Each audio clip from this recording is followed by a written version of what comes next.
One of these two garlic bulbs did better than the other, and let's see if you can guess which one it was. Today is a big day. We are harvesting our garlic bulbs straight out of my Arizona desert raised bed. Before I planted a single clove, I actually soaked them in fish fertilizer, baking soda, and hydrogen peroxide. Did a little bit of a trial and error to figure out what is the best soaking method for garlic. And we're going to finish harvesting to find out which was the better order of operations. Let's go take a look. There are two competing methods, feed then clean or clean then feed. So at first these looked like they were going to be exactly the same, just judging from the leafy foliage, the color, everything was exactly the same. And then when I started to harvest from raised garden bed number one, the ones that I had fertilized first and then cleaned, my heart dropped. And they're just not as big as I thought. The cloves were actually kind of small. Some of them were just like tiny, and it wasn't anything impressive. And I thought, oh my gosh, did I just ruin my garlic doing this experiment?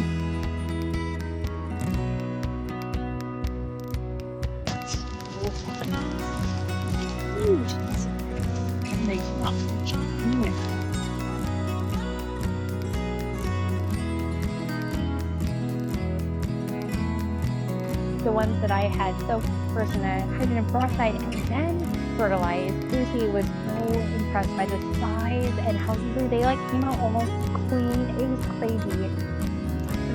Yes. Method 2, method 1. Now it's been about 4 weeks since we harvested these bulbs. So now what we're going to do is compare these using 4 things: bulb size, clove count, weight, and overall quality. So I felt like it was pretty obvious when we harvested these, the size difference. On average, our first cloves, the ones that we fertilized and then cleaned, actually came out significantly smaller than the ones that we cleaned and then fertilized. Definitely our method 1, the feed then clean method, was much smaller than our method 2, which was the clean then feed.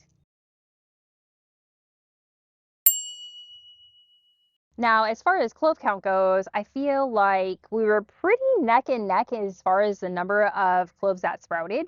But I will say that also in our method 1, the feed then clean method, I found that there were quite a few that were actually less optimal as far as size and how they ended up doing as far as overall appearance. And then next I'm going to do an actual clove count. So I am literally going to take one of the best cloves out of our group 1, the method 1, the feed then clean, count those cloves, and then we'll come over to our method 2, the feed then or clean then feed, and see how many cloves we get out of that group. So just taking the best of both of these.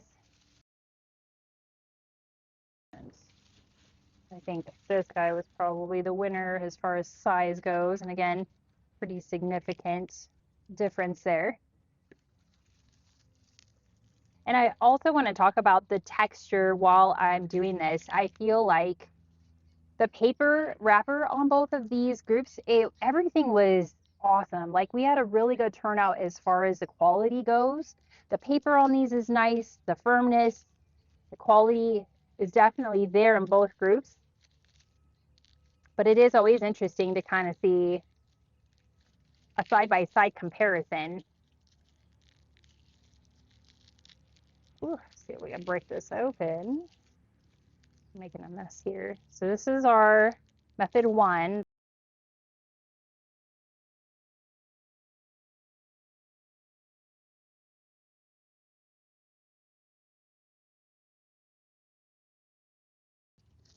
That's it here. That's the things. 1, 2, 3, 4, 5, 6. 6 cloves overall. Pretty decent in size, I will say. And then we're going to come over to our method 2. And then now we're going to break this guy open, kind of see how we did there.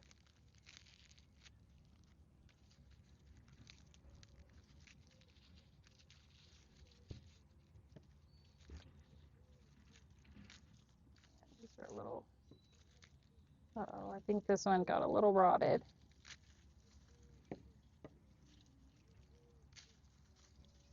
A little soft on the inside here, so we did get a little bit of moisture. It didn't quite dry up, as you can see, so maybe the quality here on this one wasn't as good as we thought. Little bit of a bummer here.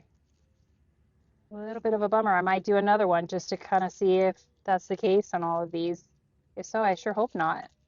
But that being said, it looks like we would have had, that's a huge clove here. 1, 2, 3, 4, 5, 6, 7, 8, 9, 10, 11, 12. We would have had 12 cloves there. But again, part of that got kind of rotted out there, so that's not good. Let's do one more. Let's do one more and just kind of see what that's looking like here. Again, firmness here is definitely there. It feels good. So I'm not feeling like any softness or anything. Let's just kind of see. We're going to do one more. Scrap that.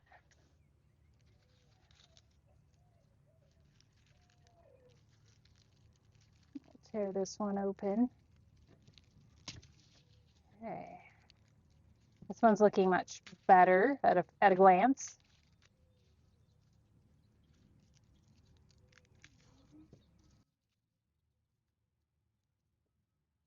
Oh yeah, this one was definitely much better.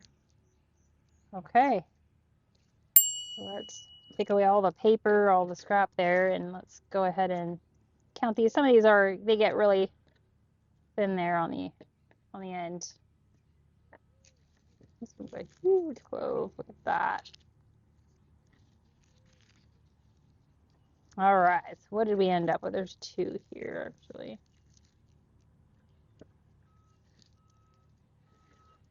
So here we have 1, 2. It's actually 3, 4. This one's all 1, 5, 6, 7, 8, and then a couple little guys here. So overall, we definitely had bigger cloves as far as the size of these. Even our biggest one, this came out a little bit larger. So, and then clove count was obviously more, just being considering the size. But we did have the one that was kind of rotted on the center there, so who's to say some of these could end up the same way and maybe we got a little less. So that was very interesting. And it could have been the way that it was stored as well. So we always want to make sure there's a lot of airflow when you store these. Put them on a rack to dry and have some good, maybe some fan action or something to kind of keep them, to help them dry.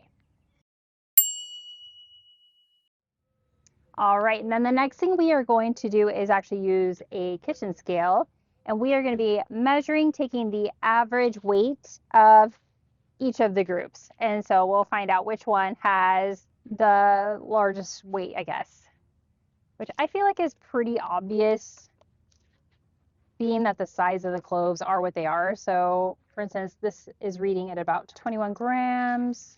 It seemed like that's a lot more than I would have expected. And from our group 2, that one is 52 grams. Whoa, that's like double the size, Caleb.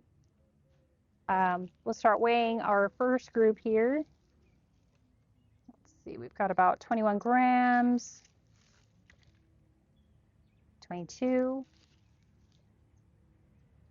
21. So these are averaging about 20 grams, give or take. 23. This little guy. That was our better one. 28. 23. 21. Yep. Pretty consistent, actually. 22.